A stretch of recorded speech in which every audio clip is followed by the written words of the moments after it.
जाएंगे। आप लोग सब राजनीतिक आदमी हैं।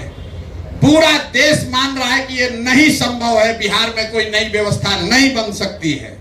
जिस दिन हम लोगों ने बिहार में इस व्यवस्था को बना दिया, पूरा देश अपने आप नतमस्तक होकर कहेगा कि भैया यही आगे चलने का रास्ता है। आप सबका हृदय से फिर से बहुत बहुत धन्यवाद। अब आरसीपी साहब का मार्गदर्शन और बात सुनिए, और इन पर बोझा बढ़ गया है, अब आपको भी इनको चलाना है। जो धनसुराज को श्री कृष्ण मेमोरियल में हर घर दस्तक का कार्यक्रम शुरू किया गया था। कार्यक्रम की घोषणा 2 जून को हुई थी। भाजपा वाला सब बैठ के मान लिया था कि 14 के आंधी के बाद कोई उनको रोक नहीं सकता है। लेकिन 2 जून को जो कार्यक्रम शुरू हुआ, जो प्रयास शुरू हुआ, संगठन के लोगों ने जो ताकत लगाई, ठीक है नीतीश जी का नेतृत्व था, ठीक है लालू जी उसमें जुड़े, लेकिन अगर संगठन नहीं लगा होता, पूरा बिहार में का एक नैरेटिव नहीं बना होता, तो नीतीश कुमार कभी जीत नहीं सकते थे, जनता दल यूनाइटेड जीत नहीं सकता था। इसका ये मेरा असेसमेंट नहीं है, इसका नतीजा देखिए। क्योंकि 15 में नीतीश बाबू खाली जीते नहीं, भले 72 हम लोग का विधायक जीता था जदयू का, लेकिन इस तरीके से जीता था कि पूरे देश ने मान लिया था कि नरेंद्र मोदी को अगर देश में कोई चुनौती दे सकता है तो नीतीश कुमार दे सकता है, जनता दल यूनाइटेड दे सकता है। वो उस अभियान की ताकत थी। तो जो भाई साहब अभी बता रहे थे, 5 महीना कम नहीं होता है अगर कार्यकर्ता कमर कस ले, तो जदयू को बिहार में रिप्लेस यही व्यवस्था करेगी। क्यों करेगी? क्योंकि जो जदयू में वर्कर रहा है, जदयू में नेता रहा है, वो तो लालू जी के खिलाफ लड़ता ही रहा है। उसको हमको और रामचंद्र बाबू को सिखाने की जरूरत नहीं है। उसका तो राजनीतिक जन्म ही हुआ है राजद के खिलाफ लड़ने के लिए। और वो कभी भी भाजपा में नहीं गया, क्योंकि जिसको भाजपा में जाना था वो चला गया जदयू छोड़ के। तो जो जदयू में बचा हुआ है वो कौन लोग हैं जो राजद में राजद के खिलाफ लड़ता है और भाजपा में अपने आप को कंफर्टेबल फील नहीं करता है, समाजवादी विचारधारा का है, इसलिए वो जदयू में है। तब जदयू का हो रहा है खात्मा, तो उसके जगह नए दल का उदय होगा, नई व्यवस्था बनेगी, और उसी व्यवस्था के वाहक के तौर पर, संस्थापक के तौर पर, उसको बढ़ाने वाले के तौर पर आप सभी साथियों का बहुत बड़ा योगदान होने वाला है। आप लिख के रखिए, कितना भी लोग दावा कर ले, आप लिख के रखिए, इसको बढ़ने से आगे कोई नहीं रोक सकता है बिहार। ये हम लोग को नया नहीं बनाना है, ये मिट्टी पहले से है, उसको हम लोग को इकट्ठा करके एगो चाक पर डाल देना है, और उसी चाक का नाम है जनसुराज। अब बनाने का जिम्मा, हम माटी भी बटोर रहे थे और उसको घड़ा के जैसा थोड़ा मदद भी कर रहे थे ताकि वो घड़ा बने। तब आरसीपी बाबू आ गए हैं, तो माटी घूम घूम के हम बटोरेंगे, इनको चाक पर देंगे, अपना सबको उसको बढ़िया से चलाएंगे। क्योंकि इनको जो आप कहते हैं संगठन बनाने का अनुभव है, तो हम गांव गांव घूम रहे हैं, पहले भी कह रहे थे, अब गांव गांव घूमते हैं, भाग के आते हैं, फिर यहाँ संगठन बनाते हैं, तो अब वो आरसीपी जी के जिम्मे हवाले करते जाएंगे, लो भैया जल्दी इसको बनाओ। हमारी ताकत अभियान है, इनकी ताकत संगठन है, और एक मिलकर 11 होगा, एक और एक मिलकर 2 नहीं होगा। क्योंकि वैचारिक तौर पर ये दोनों लोग, दोनों धारा से जुड़े हुए लोग एक ही धारा से निकले हुए हैं। आप कभी गंगा का उद्भव आपने देखा होगा, तो 7 अलग अलग नदियां आती हैं, हरिद्वार में जुड़ती हैं। तो ये सब एक ही धारा, वैचारिक धारा से निकले हैं, जो कि पहले हम लोग के नेता नीतीश कुमार कहते थे, जिसमें तीनों सी से परहेज है। हम लोग को करप्शन से परहेज है, हम लोग को क्राइम से परहेज है, और हम लोग को हिंदू मुसलमान कम्युनलिज्म से भी परहेज है। उसी धारा से निकले हुए लोग हैं, जो समानता की, समता की बात करने वाले लोग हैं, जो जेपी लोहिया को मानने वाले लोग हैं, जो गांधी की बात करने वाले लोग हैं। नीतीश बाबू इतना दिन क्या किए? गांधी का नाम लेकर हर जगह गांधी की उन्होंने बात की, और आज नीतीश कुमार को लोगों ने हाईजैक कर लिया है। अब नीतीश बाबू हैं कहां? शरीर से हैं, लेकिन मानसिक तौर पर, शारीरिक तौर पर इतना उनको कमजोर कर दिया गया है कि अब कोई निर्णय वो नहीं ले, उनको पता ही नहीं चल रहा तो निर्णय लेंगे कैसे। जो अगल बगल है वो सब उसको लूट रहा है, सोच रहा है 4 महीना है, जितना लूट सको तो लूट। तो इसलिए अगर आप जनता दल यूनाइटेड के, समता पार्टी के किसी भी धारा से आए हैं, इसमें तो बहुत सारे लोग होंगे जो ओरिजिनल समता वाले हैं। हम आपको बता रहे हैं हमारे जन सुराज में कम से कम 20% ऐसा आदमी है जो कहता है भैया हम समता पार्टी में शुरू से जुड़े हुए। ये जो वर्कर है बिहार में, ये मेरा आकलन है कि जनता दल यूनाइटेड का जो वर्कर है, आज भी कह रहे हैं, हमारे भले वो विरोधी हों, जनता दल यूनाइटेड का जो जमीन पर वर्कर है उससे बढ़िया वर्कर किसी राजनीतिक दल के पास नहीं है। क्यों? क्योंकि नीतीश बाबू ने अपने जनता दल वर्कर को कभी कुछ दिया नहीं, उसको कुछ नहीं मिला। देखिए इतना लोग बैठे हमसे, उसको मिला कुछ नहीं, कुछ नहीं मिला उसको जीवन भर। अपना आटा गीला करके, अपना पैसा लगाकर, अपने परिवार का कुर्बानी चढ़ाकर भी वो नीतीश कुमार और जदयू का झंडा इसलिए ढोया कि उसको लगा कि नहीं बिहार में भाजपा नहीं आनी चाहिए, लालू नहीं लौटना चाहिए। चलिए हम तो कुछ हो चाहे नहीं, बिहार में वो नीतीश जी अच्छा सरकार तो चला रहे हैं। अब जब वो सरकार ही बढ़िया नहीं चल रही है तो उस वर्कर के पास, उस कार्यकर्ता के पास, उन नेताओं के पास कोई विकल्प नहीं है सिवाय इसके कि हम लोग एक नया दल बनाए, नई व्यवस्था बनाए। नीतीश कुमार ने भी तो यही किया था। लालू जी को लोग मिलके बढ़ाए थे ना। जब लगा कि भाई लालू जी की धारा बदल गई तो सब जॉर्ज फर्नांडिस के नेतृत्व में समता पार्टी बना। और आपको तो पहले भी अनुभव है, समता पार्टी और जदयू का विलय हुआ और बनाने वाले समता पार्टी का नाम छोड़कर जदयू रख लिया गया। उससे क्या नेता का कैरेक्टर बदल जाएगा? नाम से कुछ नहीं है। आज इसका नाम जनसुराज है, कल कुछ दूसरा हो सकता है। कांग्रेस पार्टी का जो हाथ का सिंबल है, ये सिंबल थोड़े था, तो 7वां या 8वां सिंबल है। पार्टी का नाम, पार्टी का सिंबल, इसका महत्व है, लेकिन उस सब से बढ़कर महत्व इस बात का है कि किस विचारधारा, किस उद्देश्य को लेकर उस दल का, उस संगठन का गठन किया गया। तो मैं अपनी ओर से आपको इतना ही आश्वस्त कर रहा हूं कि आप किसी प्रशांत किशोर के जनसुराज में विलय नहीं कर रहे हैं। आप हमारे साथ जुड़ रहे हैं और हमारी ये जिम्मेवारी है, आरसीपी साहब की तो है ही, कि जितनी प्रतिष्ठा या जो आशा अपेक्षा आपकी पहले की व्यवस्था में थी उससे एक पैदान आपको ऊपर की ही प्रतिष्ठा और आपके उद्देश्यों का ध्यान रखा जाएगा। मैं अभी आपसे आग्रह यही करूंगा, जो लोग भी संगठन करता है, आरसीपी बाबू साहब का तो रहेगा ही मार्गदर्शन, 5-7 लोगों की हम लोग कमेटी बना लें और हर एक वर्कर जिसने एएसए के बनने में, बढ़ने में, बढ़ाने में कंधा लगाया है, पसीना बहाया है, वो छूटना नहीं चाहिए। उसका सम्मान होना चाहिए, उसको उचित भागीदारी और जगह मिलना चाहिए। और कहीं कोई दिक्कत नहीं है। किसी भी जिला में अगर एएसए का आदमी ज्यादा सक्रिय है, ज्यादा समझदार है, राजनीतिक तौर पर बरिए है, तो वो अध्यक्ष बनेगा। ये कोई जरूरी नहीं है कि जनसुराजे का आदमी बनेगा। मैं आपको आश्वस्त कर रहा हूं, जो धारा बड़ी हो, जो समाज के लिए बेहतर हो, नेतृत्व वो करेगा। जिला का स्तर हो, प्रखंड का स्तर हो, राज्य का स्तर हो या राष्ट्र का स्तर हो, इस व्यवस्था में जो काबिल है वो नेतृत्व करेगा। प्रशांत किशोर बनाए हैं तो प्रशांत किशोर इसका नेतृत्व नहीं कर सकते। प्रशांत किशोर का लड़का इसका नेतृत्व नहीं कर सकता है। जो लड़का यहाँ का काबिल है, आप में से जो काबिल है वो आए, नेतृत्व करे, कोई दिक्कत नहीं है। और जहां तक भागीदारी का सवाल है तो जनसुराज के संविधान में ये लिखा हुआ है, जिसकी लड़ाई बिहार में हर वर्ग में राजनीतिक कार्यकर्ता उठाता रहा है, कि जिसकी जितनी संख्या है उसको उतनी भागीदारी मिलेगी ही मिलेगी। संगठन में, संगठन के पदाधिकारियों में, टिकट में और मनोनीत पदों में इसका कुछ असर हम लोग जदयू में देखते थे, लेकिन इस जब हम लोग नई व्यवस्था बना रहे हैं तो इसको 100% इसको लागू किया जाएगा। कहीं कोई इसमें दिक्कत नहीं है। जो वर्ग वोट दे या न दे, उसका कोई पैरविकार हम लोग के पास पहुंचे या ना पहुंचे। हम रोज कहते हैं, हमको लोग कहता है भैया यादव वोट आपको नहीं देगा।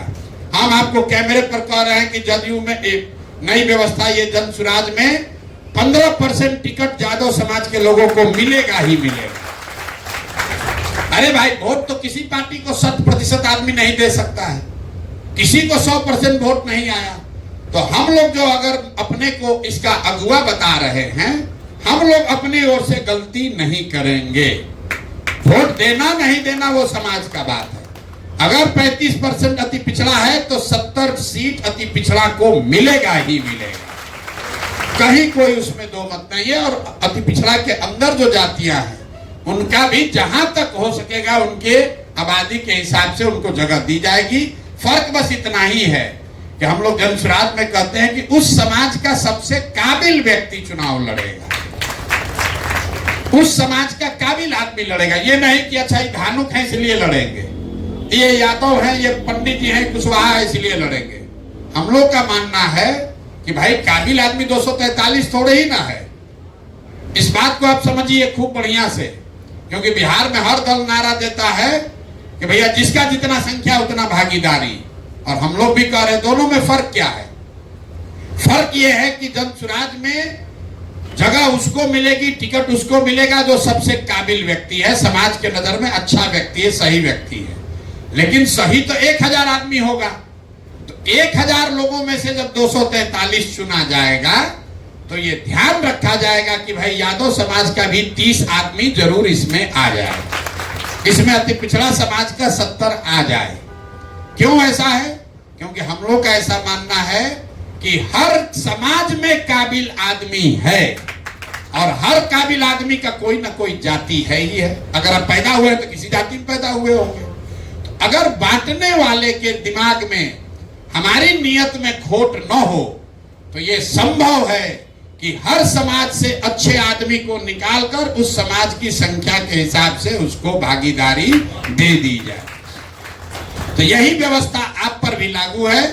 अगर आप अपने समाज के, अपने क्षेत्र के सबसे सही व्यक्ति हैं तो आपको चिंता करने की जरूरत नहीं है कि आप एएसए से आए हैं, कि पीछे कम्युनिस्ट से आए हैं, कि जदयू से आए हैं, कि जनसुराज। भाई जनसुराज में तो सब आदमी कहीं ना कहीं से आया ही है। हम लोग कोई नया थोड़े ना पैदा किए हैं। कोई भाजपा से आया है, कोई कांग्रेस से आया है, कोई कम्युनिस्ट से आया है, कोई जदयू से आया है। लेकिन आप भी जिस धारा से आ रहे हैं उसमें कोई डिस्क्रिमिनेशन नहीं है। और आपका तो थोड़ा फायदा ही है क्योंकि चाक पर आपके आर्मी एक सदस्य बैठे हुए हैं, तो ये भी आपकी चिंता विशेष करेंगे। लेकिन मेरा अनुभव होगा कि नहीं, अब तो ये पूरे परिवार के मुखिया के तौर पर वहां बैठे हैं, तो ये एएसए वाले को ज्यादा फेवर ही भी नहीं करेंगे। हमको मालूम है ईमानदार व्यक्ति है राजनीतिक तौर पर। क्योंकि हम सब की मंशा क्या है कि पहले जीता जाए। जब जीतेंगे तब न, जब खाना बनेगा तब न बटेगा। जब बनबे नहीं करेगा तो बटेगा कैसे? जब बन जाएगा तब बटने की बात है। 15 के चुनाव में सबसे ज्यादा बात होता है लालू नीतीश के गठबंधन का। कैसे हो गया? भाजपा वाला सोच रहा था कि आज लड़ेगा कि कल लड़ेगा, कल लड़ेगा कि परसों लड़ेगा। तो आरसीपी बाबू थे, पहले 3 लोगों का कमिटी था ये गठबंधन का सीट तय करने में। ये थे विजेंद्र बाबू थे और ललन बाबू थे जदयू के ओर से, हम लोग उसमें नहीं थे। यही लोग गए तो जाके कह दिए कांग्रेस को 40। तो लालू जी इतना खिसिया गए, कहे कि देखो आरसीपी आके 40 को सीट बोल दिया कांग्रेस को, अब बात नहीं करेंगे इन लोग से। तो फिर हम मोर्चा पर लगाए गए। तो फिर लालू जी को हमने धीरे धीरे समझाया, अरे भाई आपको जीतना है कि लड़ना है? इतना बड़ा मेरा दल है, हम कैसे 100 को लड़ेंगे? हम बोले आप बताइए जीतना है कि लड़ना है? तो अपना दल है 243 को लड़ जाइए, तो ना कम से कम 80 को सीट हमको जीतना है। हम कहे लिख के ले लीजिए 80 से कम सीट आप नहीं जीतिएगा, लेकिन लड़िए 100 को। इसीलिए चुनाव के दिन जब रिजल्ट आ रहा था तो आपको याद होगा पहले जीत रहा था, टीवी वाला दिखा रहा था कि भाजपा जीत रहा है। तो लालू जी को आप कई लोग कुछ एक दो लोग को ध्यान होगा, लालू जी फोन करके हमको कह रहे हैं टीवी के सामने, अरे तुम तो कहा था कि 80 को जीतेंगे, सब क्या हो रहा है? और जब 80 को जीत गए तो कहे देखिए हम लोग का दल कितना मजबूत है, हम लोग 80 जीते, जदयू वाला तो 72 ही जीता है। जदयू 72 इसलिए जीता कि हम लोग अपना अच्छा सीट भी लालू जी को दिए कि नहीं जीतना चाहिए। कांग्रेस जीवन में कभी 28 को सीट नहीं जीता है 35 साल में। 40 में 28 सीट कांग्रेस जीत कर आया था। उनका दम है कि 28 को सीट जीत जाएंगे, अपने दम पर जीत गए थे। उसमें जदयू भी लगा था, राजद भी लगा था, नीतीश भी लगे, लालू भी लगे, सब लगा तब न जीता है। कोई एक व्यक्ति किसी को नहीं जिता सकता है। जीतने के बाद राहुल गांधी दिल्ली में खड़ा होकर कह रहा कि बड़ा गठबंधन बना दिए, सब जीत गए। अरे भाई राहुल गांधी तो आया ही नहीं था एक बार। तो सेहरा बांधने वाले बहुत लोग होते हैं। रात दिन की मेहनत थी, कार्यकर्ताओं का संकल्प था, जदयू के लोग थे, उनका ये मानना था भैया नीतीश जी को मुख्यमंत्री बनाना है। तो वोट ट्रांसफर जो है जदयू का एक एक वर्कर लगकर लगा, सीट लालू जी को बढ़िया मिला था, इसलिए 2 को 4 को ज्यादा जीत गए। और जीते तो उससे कोई नुकसान नहीं, हम लोग का काम ही था। हमारा ये कहना है कि जब हम लोग साथ में लड़ रहे हैं तो कभी हम और आरसीपी बाबू ये नहीं सोच रहे हैं कि कैसे 2 को कांग्रेस का कम कर दें कि लालू का कम कर दें। ईमानदारी से हमको गठबंधन को जिताना था और गठबंधन को जिताया। तो यहाँ पर भी ये नहीं है कि एएसए से आया है कि कम्युनिस्ट से आया है कि लालू जी, जो सबसे बेहतर व्यक्ति है उसको आगे बढ़ाना है, क्योंकि लक्ष्य सबसे पहले बिहार का सुधार है। और वो सुधार तब होगा जिसमें एक महत्वपूर्ण कड़ी ये है कि हम लोग चुनाव में जीतकर आए।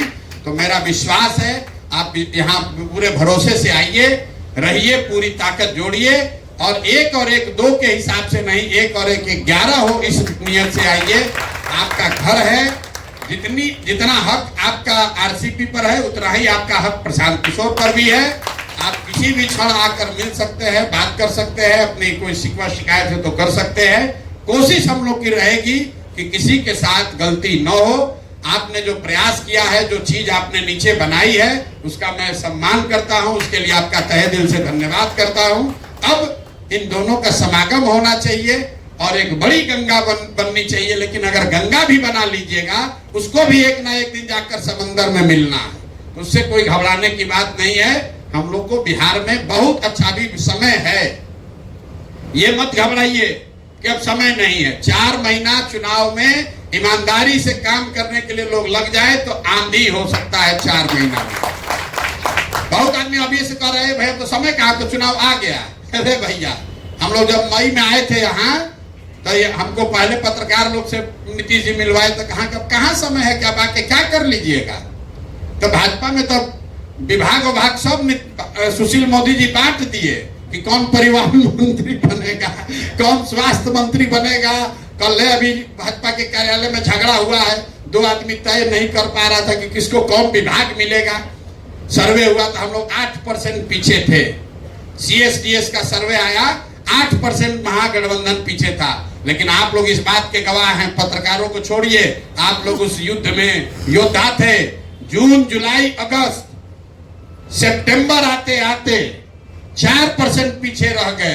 अक्टूबर में जब चुनाव शुरू हुआ था 4% हम लोग पीछे थे। सीएसडीएस इंडियन एक्सप्रेस का रिपोर्ट देख लीजिए। आज जब चुनाव का परिणाम आया तो 5% बढ़त लेकर 9% लास्ट के 1.5 महीना में बदल गया। विज्ञान ये कहता है कि 25% वोटर लास्ट के 3 घंटे में, 3 दिनों में निर्णय लेता है कि वोट किसको देना है। इसलिए जीतेगा वो जो ईमानदारी से अंतिम क्षण तक लगा रहेगा। देखते ना वनडे क्रिकेट में लास्ट ओवर तक जो बना हुआ है तो अंतिम में लाके ठोक दिया 18 रन, कहानी खत्म। कहता तो हार गया। हम लोग कैसे कहते हैं धोनी बढ़िया फिनिशर है, घबराना नहीं है। लास्ट का बचा के ले गया। पहले आपको जीत के करीब पहुंचना है, फिर गियर बदलना है। आप उस रफ्तार से, कई आदमी का आप सोच सकते हैं जब 48वां ओवर में धोनी अगर 20 रन मार सकता है तो 40वें ओवर में क्यों नहीं मारा। अरे भाई वो 18 रन 20 रन हर ओवर में आप नहीं मार सकते हो, लास्ट में ही मारा जा सकता है। उतनी ताकत लास्ट में ही लगाई जा सकती है। तो अभी हम लोग अपना 30-35 ओवर का खेल खेल लिए। अब अगला 10 ओवर हम लोग और अभी जीत के करीब पहुंचेंगे। फिर अगस्त जुलाई आने दीजिए, इसका गियर बदलेंगे तो हर जगह हर गांव में आपको खाली जनसुराजे सुबह से शाम तक दिखेगा। ठीक है, तो आप सभी को बहुत बहुत शुभकामना। बिल्कुल अपना समझकर इसको आगे बढ़िए और बिहार में व्यवस्था बदलेगी ही बदलेगी। और अगर बिहार में ये हो गया तो हम ये नहीं कहते कि हम झारखंड जाएंगे या कि छत्तीसगढ़ जाएंगे। आप लोग सब राजनीतिक आदमी हैं। पूरा देश मान रहा है कि ये नहीं संभव है, बिहार में कोई नई व्यवस्था नहीं बन सकती है। जिस दिन हम लोगों ने बिहार में इस व्यवस्था को बना दिया, पूरा देश अपने आप नतमस्तक होकर कहेगा कि भैया यही आगे चलने का रास्ता है। आप सबका हृदय से फिर से बहुत बहुत धन्यवाद। अब आरसीपी साहब का मार्गदर्शन और बात सुनिए। और इन पर बोझा बढ़ गया है, अब आपको भी इनको चलाना है। जो जनसुराज